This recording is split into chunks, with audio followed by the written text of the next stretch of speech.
Welcome to CIS101. We're covering Chapter 4 this time.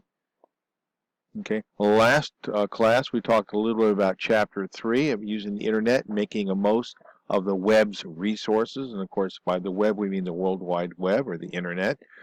Okay. We talked a little bit about what web browsers are and described briefly some of their common features. And bear in mind that there are a lot more web browsers out there than the ones we actually talked about, and they all can be a little bit different. We talked about a uniform resource locator, or URL, what it is, and we talked a little bit about its main parts. We talked a little bit about the tools that are used to navigate the web, a little bit about the tools that are used to mark websites for future use, talked a little bit about the types of tools used to search the web and to summarize strategy, and we talked a little bit about summarizing strategies used to refine the search results. We talked a little about evaluating websites. They're not all created equal. Depending on your needs, you may or may not want to use the information on certain websites. Brings up the whole concept of fake news that's being tossed around on the social media and the news channels. Everybody accusing the other side of being fake news. We talked a little bit about understanding intellectual property and the concept of cyberbullying and etiquette and how we want to try to be nice to people, treat everybody with respect that we would like to be treated with. And we talked a little bit about some of the ethical issues, and we'll talk more about that down the road regarding privacy and geolocation. This week we're talking about Chapter 4, application software, the programs that let you work and play. And I want to emphasize that while a lot of us use, many of us, at least part of the time, use our digital devices for play, they were originally developed for work. And they can be very, very good at enhancing our effectiveness in that direction. When we talk about the programs that let you work, we're going to talk a little bit about the nuts and the bolts of software, a little bit about the productivity and business software. And when we do that, we're going to describe the differences between application and system software. There are distinct differences between the two, and I want you to understand those. We're going to talk a little bit about the different types of apps and software that you can use on your computing devices. We're going to talk a little about the different types of applications included in productivity software suites and some of their uses and features. We're going to talk a little bit about the software that individuals can use to manage their finances, because finances get more and more complicated the more and more you gradually accumulate. We'll talk a little bit about the common types of software that large and small businesses use. Okay. And the reason you want to learn this stuff, put it shallowly, is because it can put money in your pocket. A quick search of the Chicago Tribune job openings for people with the minimum Microsoft Office skill sets in the River Grove area, and there were over 500 of them in River Grove. Never mind in Chicago, in the Chicagoland area. Okay, and as you can see from this quick snapshot, wide range of possible opportunities. They all wanted people that knew their way around Microsoft Office. You can't get away from it. And we'll continue to revisit that on a regular basis throughout the semester. But it's becoming like a driver's license. You don't have to have it, but businesses are increasingly looking for it. And if they have to choose between a stack of resumes or applications where the people know the way around Microsoft Office, and a group of people says, well, I don't know it, but I can learn it, they are in many cases going to go with the people who have already demonstrated they know it already. Because people can say they're going to learn it, and then they just never do get around to learning it. It causes a little bit of a problem. When we talk a little bit about the nuts and the bolts of software basics, we're talking essentially at the bare bones level, okay, as a set of instructions that tell the computer what to do. And there are two basic types of software that we divide them into. Application software, the software used to get things done, and the system software, the software that resides in the background that when it's doing its job well, we tend not to pay too much attention to it. Just, case in point would be when you're on your phone, you're making a call. The software in the background that connects you to the person that you want to talk to, and basically enables the call to occur. That's the system software. The application software allows you to look up the person's name and the phone number you want to call, and then you call them either verbally or by tapping something on your phone. That's the application software. Software can come in a number of different types. It can be pre-installed software, comes with the device when you get it. It can be installed software, either proprietary or also known as commercial, generally has a price tag, or it could be some type of open source software, in which case it generally is free to use without paying anybody anything. There's also what we call software as a service. And Office 365 is actually a very, very good example of that. You have to go online to use it, and it can be, provided your connection is pretty decent, it can work out pretty well. It allows you to do things like collaborate online, really kind of neat, really kind of cool. But, okay, flip side of the coin is if you lose the internet, okay, or the internet capability for any length of time, or it's interrupted for whatever reason, you lose that capability. And this is one reason why, interestingly enough, you see that Microsoft is trying to push businesses into, and consumers as well, into using Office 365. They're not having nearly the success they would like, because from a business standpoint, if you, for whatever reason, you have problems with your internet connection, it's turned off or disconnected, or just, becomes flaky for whatever reason, and you have the Office suite, for example, or whatever applications you're using, installed on your local systems, you can still get your work done. If it is software as a service, based online, and you have problems with your internet connection, you're not going to be able to get that work done. And businesses exist to get things done. That's what they're there for. Some of the classic productivity software that we either know or are going to get to know, and you're already getting to know real well, include word processing software. And there's various types out there, but Microsoft Word is the 600-pound gorilla in the business world, which is why we focus on learning it in this class. And it's used, of course, for papers, class notes, resumes. Examples include Microsoft Word, Writer, whatever application that you choose to use, just bearing in mind that the 600-pound gorilla out there in the business world right now, and for the past 20 or 30 years, has been Microsoft Word. So that's the one we're focusing on. It also includes the use of spreadsheet software that's used to perform calculations and numerical analysis. And examples of this are Microsoft Excel and OpenOffice's Calc.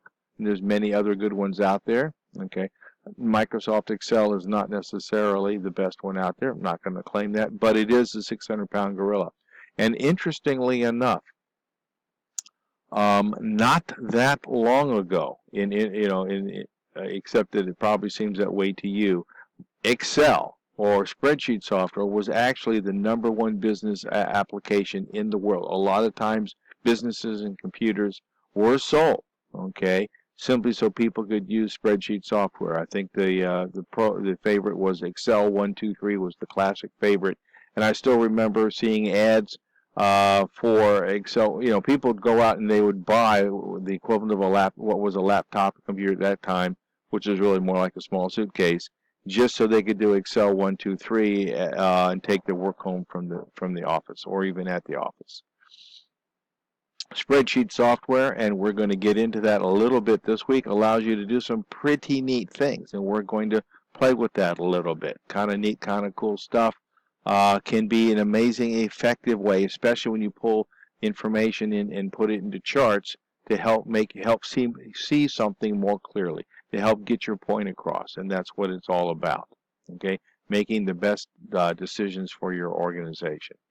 Productivity software also includes presentation software, which is actually replaced, used to be spreadsheet software was #1, and then Word software became #1, and now after Word software, where it used to be a spreadsheet, it's now productivity presentation software is actually becoming more in demand than spreadsheet, which is not to say that spreadsheet is not in demand, but organizations and individuals are realizing more and more the ability to use presentation software to help you get your point across in a briefing, in a presentation, in a meeting, or as printouts. And finally, there's database software, and we're going to work with that last of all this semester. That is extremely powerful, extremely in demand, and much less difficult to do than most people just look at it and say, oh, I could never do that. Just like most people look at anything to do with computers and they're like, oh, I could never do that. I don't know how to do math for 16 hours a day. And the reality of it is you really don't need any math that anybody else doesn't need. It is not that hard to do. But the perception of it being hard to do means that people who do learn these skills can make a very nice living. You don't have to be a software engineer. You don't have to be a computer science guru or geek. You can know your way around access, and you can earn a very nice living doing that because it is very, very much in demand. And we're also looking at other types of productivity software, such as note-taking software. Increasingly, applications that tie into your calendar and alert you to things that are going on, appointments that are coming up, meetings that you have to go to, are becoming more and more popular as a way to help people manage their time and not miss events or not have conflicts. Okay. Productivity software also includes personal information manager software to help you manage your email, your contacts, and calendar tasks. I know that I personally love being able to and use and on a daily basis will use the search function in Outlook to go look up somebody's email or look up a topic that I remember discussing but haven't discussed in a week or two, and it'll take me that email with all the attached files and stuff. It's extremely handy, and I'm not the only one that finds it very handy. Web-based personal information managers include Outlook, Yahoo, Google, both do it very, very nicely. Other options include applications like Toodaloo or OmniFocus. I would simply suggest you find one that you like, that you can afford or is free, and then you stick with it. They can be an extremely useful tool for people when they use them. There's also financial planning software.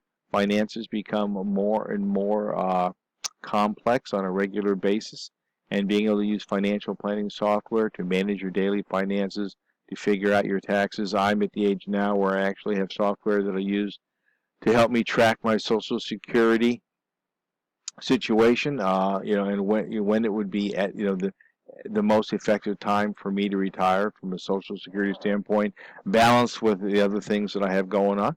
For example, and it's not a problem for most of you, but when you get to be when you do get to the point of when you quit working full time and start accepting your Social Security payments, there apparently is an offset of between $16,000 and $17,000. You can earn part-time $16,000, $17,000, and it doesn't impact on your Social Security payments that you'll receive on a monthly basis.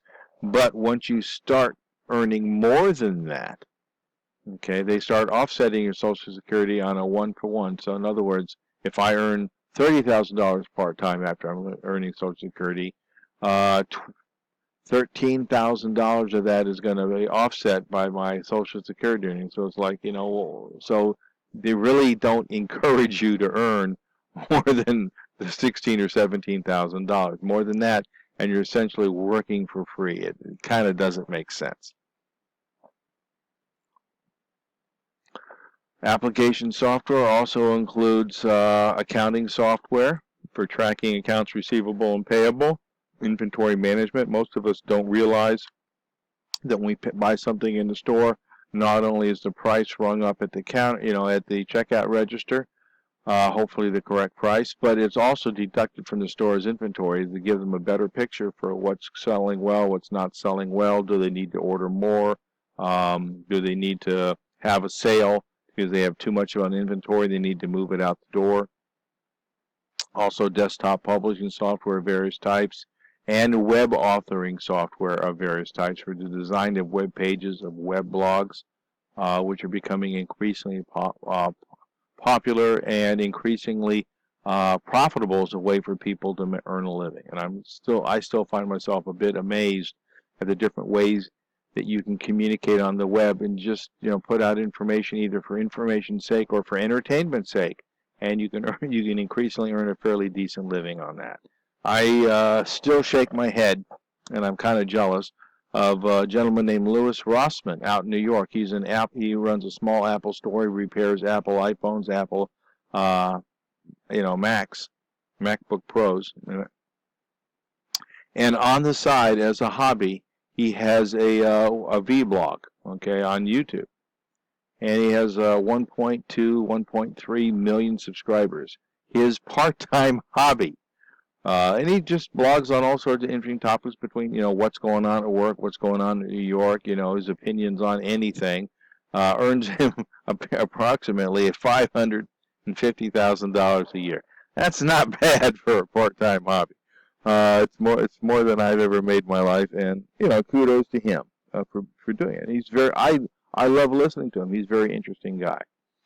Productivity software on the business side includes project management, customer relationship management, enterprise resource planning, various types of e-commerce, computer-aided design, of which we have a program here at Triton College, and how to help integrate and manage a vertical market. Okay, which gets us into something else, which has a lot of is both interesting, can be informative, and can be financially rewarding as well. Chicago is actually the number 3 largest area in the U.S. for entertainment software development. A lot of games, a lot of entertainment software is developed here. A lot of simulations for various things which are very closely related to games, like airline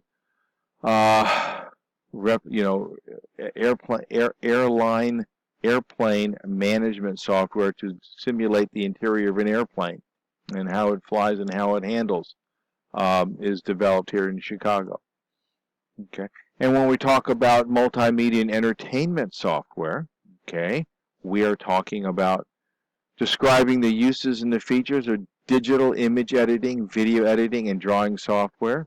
Okay, the uses and features of digital audio software, the features of application creation software, some of the common types of educational reference software and their features, where to obtain the main types of software correctly versus incorrectly, how software licenses function, what they are, how to ensure that the software you purchase will work on your device, because it's embarrassing especially when you spend serious amounts of money on it, to find out that, oops, what you bought won't work on the hardware that you've got, and how to correctly install and uninstall software.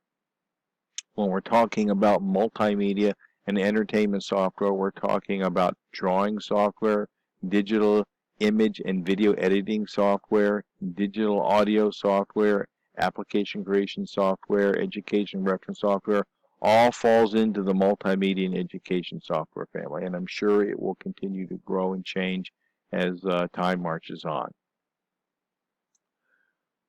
This field includes, specifically, we're talking about video editing software, and examples of this would be Adobe Premiere Pro and Apple's Final Cut Pro. Windows has Movie Maker and iMovie out there, and there are many, many others out there as well.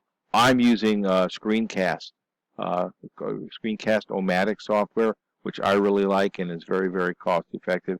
It's like $10 a year, a license fee, which I really can't beat that with a stick, in my opinion. That's extremely reasonable for the things that I have it doing. People who take their YouTube and streaming video very, very seriously may have dedicated systems. I was just looking at one in Economist magazine. They're advertising it. The consumer version is like $250, and the professional version is like $500, which is really not that much money if that's your bread and butter, and it allows you to really, really deliver a professional, polished result. Very, very impressive. There's also various types of video software that allow you to create two-dimensional line-based drawings, technical diagrams, animations, and this includes CAD.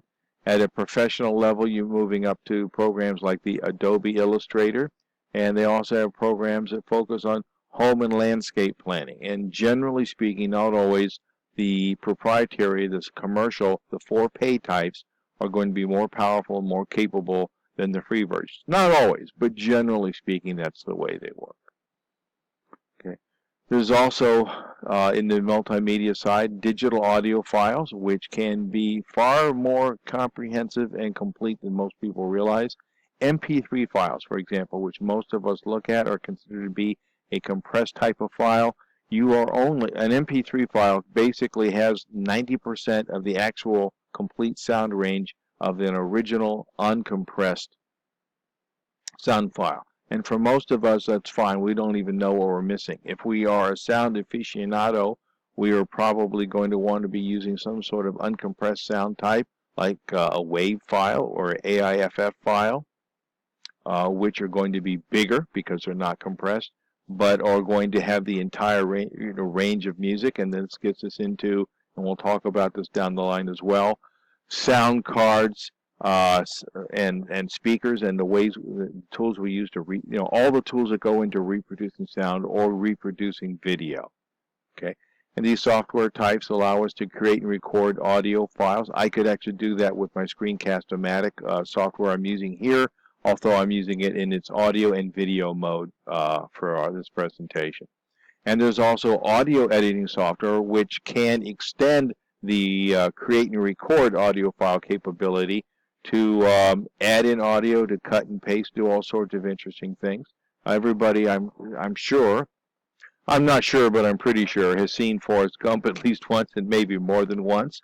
And there have been several instances in there when they're putting together the movie where they're actually editing the software, audio editing software, so it looks like he's meeting President Kennedy, and they actually, edit in the audio to make it seem like he's talking to the man. And the video as well. We'll get back to that in a later. There's also application creation software to allow you to create characters that can extend a game. My son would tell you a lot more about that than I can. He's deep into his games with his friends. Fortnite, for example, is one, and I'm sure when he gets older, he will grow up and start using other ones as well. And you can also use it to create your own games, and it's a very actually cool thing to do to start learning the skills you need and the software you need to start creating your own games, because then it is a very, very short step into learning the skills you need to go to work for a software company that produces games or other software, either games or non-games. And again, there's a lot of overlap between them, and that includes utilization on the web as well as on a device. Multimedia and education software, education and reference software types include test preparation. I've actually got my daughter. She's working on her PSATs. She just went into high school and she's doing her pre-PSTs, and so we've got some online software that she's using to basically help her prepare for that. There are also various types of simulations, flight simulator simulations, both entry-level as well as the really comprehensive versions that the airlines and the military use. Instructional software, trip planning software. Increasingly, most of us, before we go anywhere, we can just get in a car, we can go somewhere, we can trust that our phone or whatever tool we're using is going to get us there. Or what I like to do is I look at, especially if it's a trip of any length, is look at where I am and where I'm going, and then what's near it. Maybe if I'm going down to the military museum down in Vincennes, Indiana, down by Kentucky, I want to hop across the border into the Carlsbad Cavern systems that are in Kentucky, or maybe the battlefield of Perryville, and walk my kids through a significant Civil War battle. Like to see all the things that are there that we can take advantage of as long as we're going to make that trip. There's also home design and improvement software. Why not have some software that allows you to look at your home, and then you can make software adjustments to it and see, okay, what about if we did this, or what if we took out this non-load bearing wall, or did something to the backyard. Course management software to allow you to, we're using that here in Blackboard, is a type of what we call a learning management system, which is another phrase for course management software.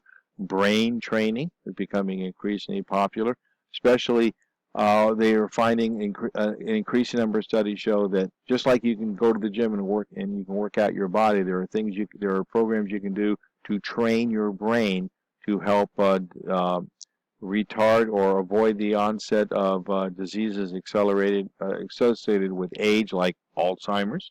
Okay, not saying that they are cures, but there's studies indicating that exercising your brain correctly can push it back, if not stop it entirely, which is, when you get to be my age, something that you really want to think about. and genealogy. It's really, generally speaking, the way we are best going to know where, get to where we're going is to know where we've been. Sorry about that.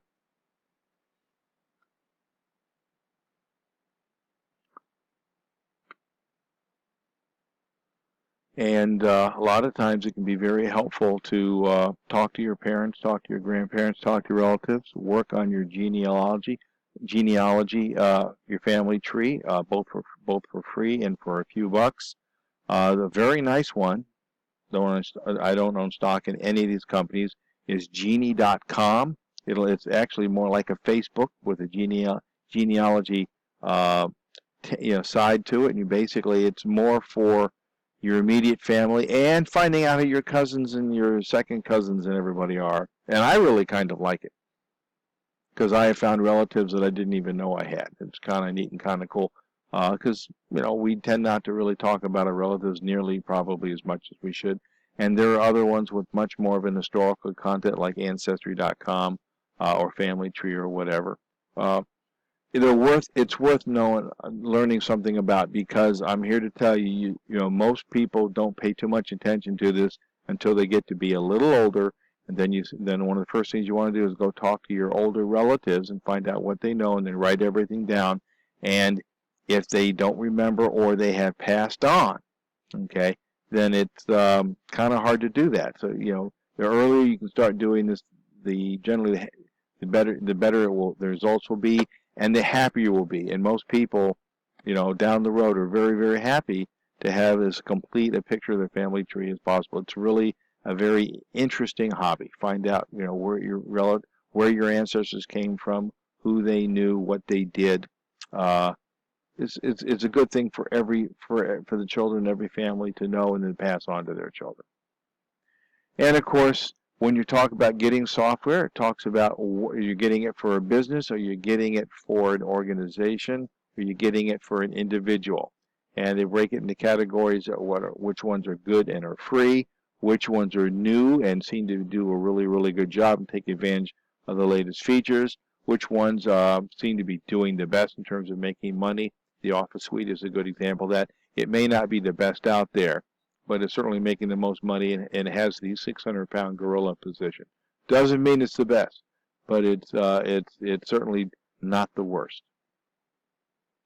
Anytime you're looking at software, you want to start looking about your end user license agreement, and all software has one. It basically lays out who owns the software, what types of copies can be made, the number of installations are allowed, what kind of warranties there are. And if you're like me, most of us, we just look for the OK button and we click on it. But there can be some very interesting verbiage in there, and it's well worth taking your time to learn about it.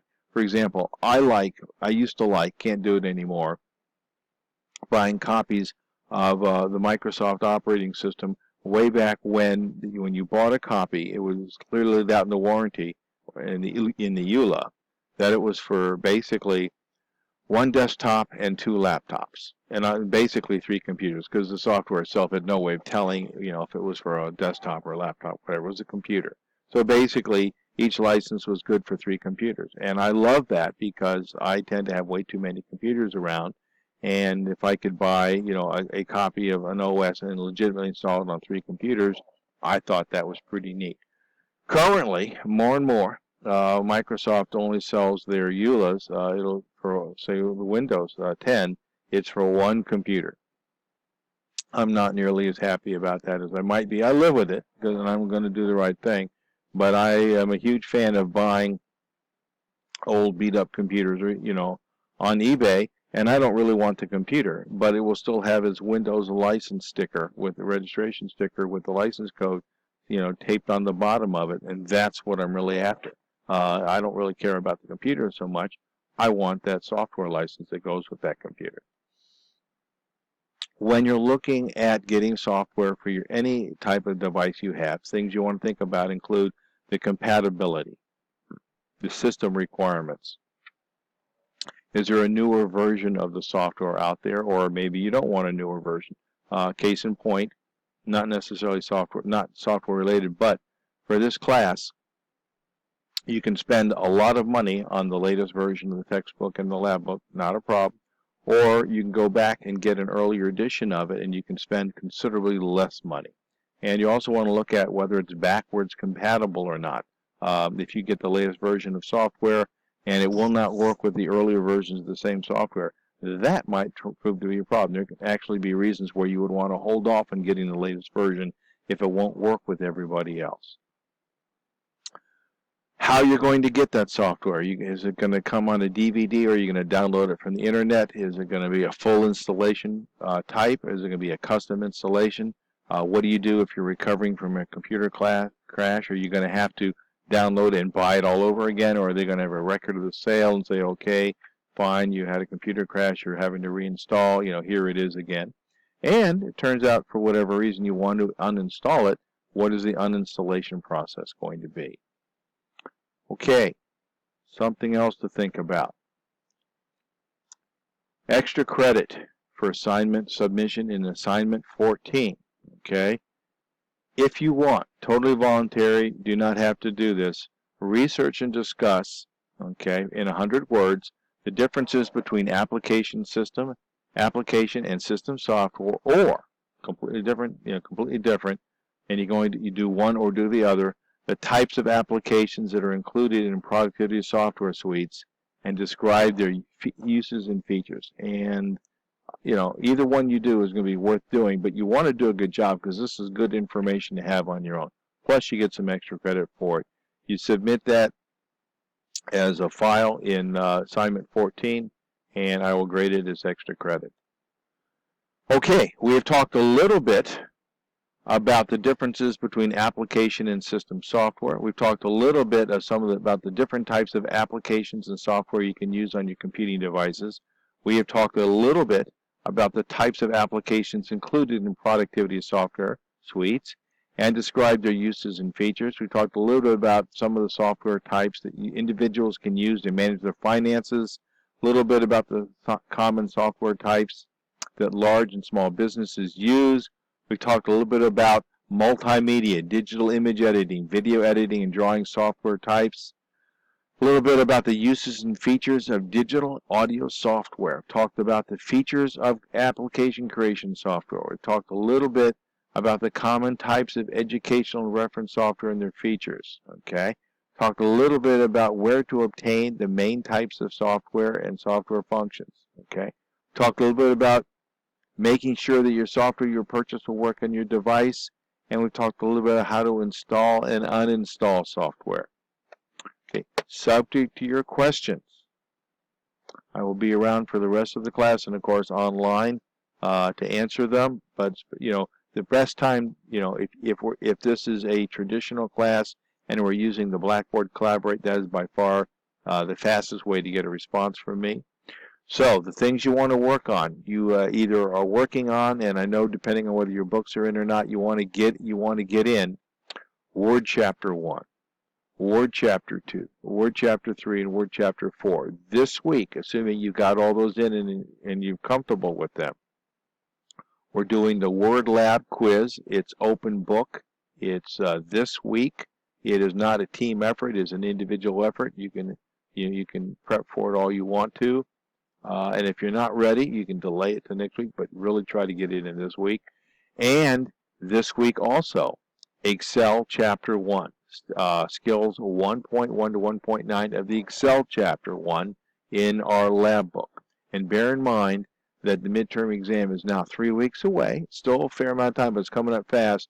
So I really encourage you to look at Chapter 4 and especially of the textbook, and especially take a look at the review questions. Thank you.